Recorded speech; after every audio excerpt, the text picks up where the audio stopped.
জানো টুনি, আজকে আমাদের কারখানায় আগুন লাগছিল, যারা যারা ভিতরে ছিল সবাই মইরা গেছে। আহারে, খুবই দুঃখজনক ঘটনা। তা কয়জন মারা গেছে গো? মোট 15 জন। তবে মালিক বলছে মৃতদের পরিবারকে 10 লাখ টাকা কইরা দেওয়া হবে। তা তুমি বাঁচলে কিভাবে? আমি সেই সময় একটা বিড়ি খাইতে বাইরে বের হয়েছিলাম, আর তখনই আগুনটা লাগলো। উপরওয়ালা দোয়ায় বাইসা গেছি। এই জন্যই বলি বিড়ি খাওয়া ক্ষতিকর, বারণ করলে তো শুনবে না। গেল তো 10 লাখ টাকা হাতছাড়া হয়ে।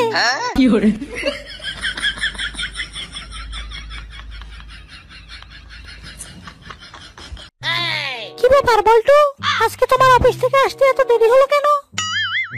আর কইও না জান, আজকে অফিসে খুব জরুরি একটা কাজ ছিল। তাহলে তোমার শার্টে লিপস্টিকের দাগ কেন? আরে এই দাগটা আমার শার্টে আসলো কেমনে? তখন তো আমার গায়ে কোনো শার্ট ছিল না। তবে রে লম্পট, দাঁড়া ভালো কইরা তো ধুলা আমি ঝাইরা দিতাছি। আর করুম না, আর করুম না।